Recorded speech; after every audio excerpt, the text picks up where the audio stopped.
great to have you here. Thank you. Now, obviously, you've topped what used to be called the hit parade. You've fed the world. But what a lot of people don't know is that you built the M25.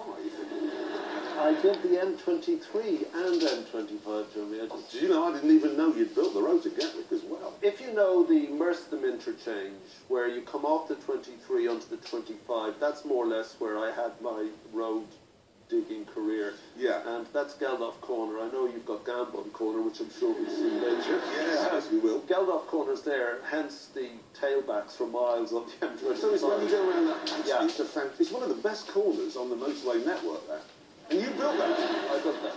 Yeah, long before I could drive a car, they gave me the chance to drive these immense machines with, I think it's 11 forward gears and 6 reverses, 2 engines.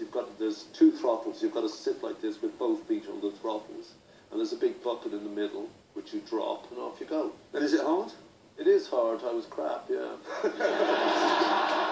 And so you ran over a herd of cows and... I ran over practically the same thing, a guy from the county council.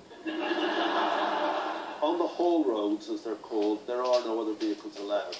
And the county council guy was nosing around there for some reason. I came around the bend, and here he was in his Renault 4L. And he just saw this huge thing, and this 18-year-old, without a driving licence, coming down the track. And I slammed on the brakes, and these huge tyres just rolled over the front of the Renault, the bonnet. And I saw the windscreen pull away from the top and just flatten the engine. And he was just like this. I don't know what was happening in the seat of his pants, but I saw what was happening to his face, and I thought he was dead. I thought I'd killed him. He got out. The foreman came gunning up on his Land Rover, and I thought I was gone. I was just on the way out. And he just was screaming at this guy, who got fired. And the council official got fired? Yeah. Well, that saved the council a few bob. One of the things I read about in your road building career is that your nickname on the site was Dublin. Yeah. Wouldn't that apply to absolutely everybody also working on the site? No. They go, hey, Dublin, 5,000 people. What? No, because there were 2 crowds essentially building the roads, certainly with this construction company. There was a West Country crowd, and there was an Irish crowd. It was a bit like I landed in India not that long back, on an Air India flight. There were 3 other Air India flights, and this is in India, and there was a man waiting beyond the barriers with a sign saying, Mr. Patel. Yeah. And I just thought, it's not going to work, is it? It's the same as Dublin on the site. What sort of driver are you? Not good, really I'm not. I've got a Previa because I had 600 children, and, you know... 900 names between them. Yeah, and all excellent. And, you know, it's just a superb thing. You're up high, you've got this big broad vision, you go like this and the wheel turns, and you just got endless amount of power in the thing. There isn't an endless amount of power in a Toyota Previa. It's a horrible car. It's not. It's really not. I mean, I'm, you know, Mr. Big on Toyota. I've got a Lexus, so I don't pay the congestion charge. Oh, the hybrid one. Yeah, and also, Jeremy, you know, I think you should start now becoming a little more environmentally aware. You know. I am very aware of the environment, and I'm still not interested in it. You're a businessman now? Sometimes. Yeah, and you've got a lot of TV production companies. So how much time do you have left for music?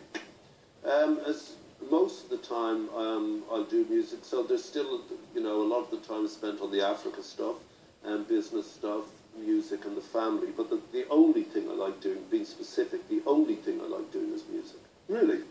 You're touring soon, aren't you? Yeah, September and November here.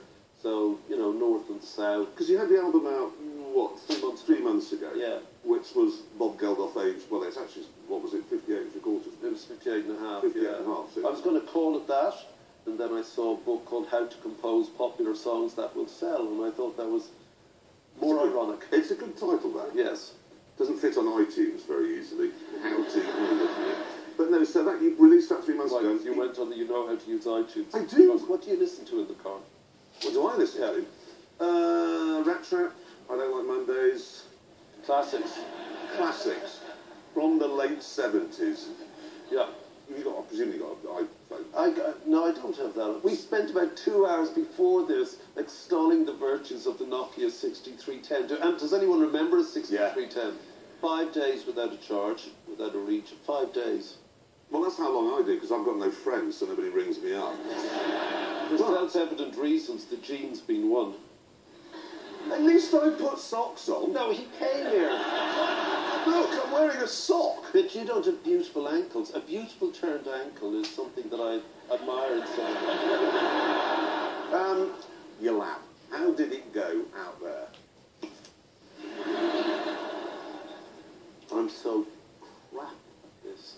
You start off and you're really nervous. I'm not a speedhead. And then I started to enjoy it and be able to focus on what Stig told me, and I slowed down. Well, who'd like to see the lab? Not me. Come on, let's have a look. Let's see how it went.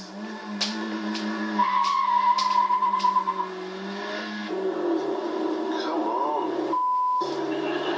Already we're going to need the beat machine there. Right, first corner. Where are we going?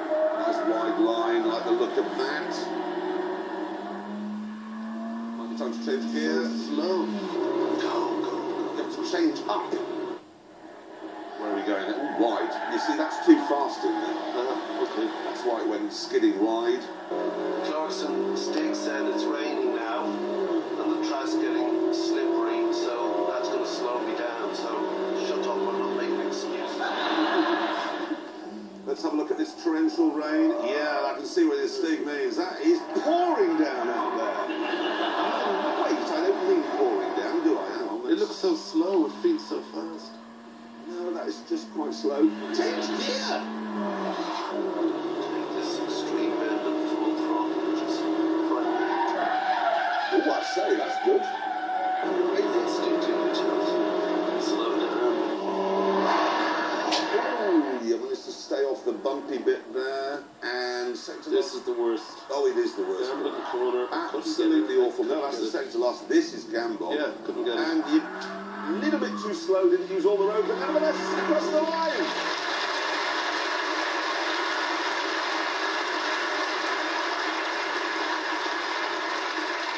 Last. Where do we think? Third last. Third last? Yeah. What, Louis Spence speed? Yeah. 153. Now, that was wet. Yours was dry. These are all wet. Realistically, you need to be looking above. I know they are as people, but I mean, with regards to... So anyway, Bob Geldof.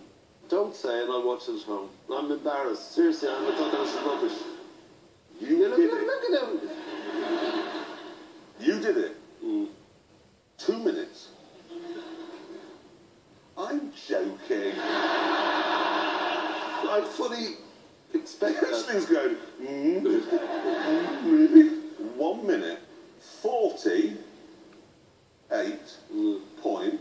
And I don't think that is...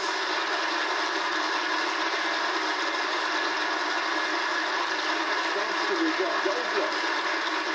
Oh, God. Average and everything. Well, not really. I was just thinking, you're, what are you, Knight of the British Empire? You were nominated for a Nobel Peace Prize. And now you're the 14th fastest celebrity ever to go around our track in the Kia Sea Boston Breeze. You could have walked faster than that.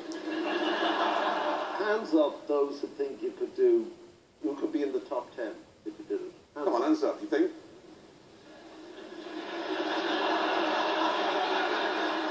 Thank you. Ladies and gentlemen, liars, Bob Geldof. Thank you.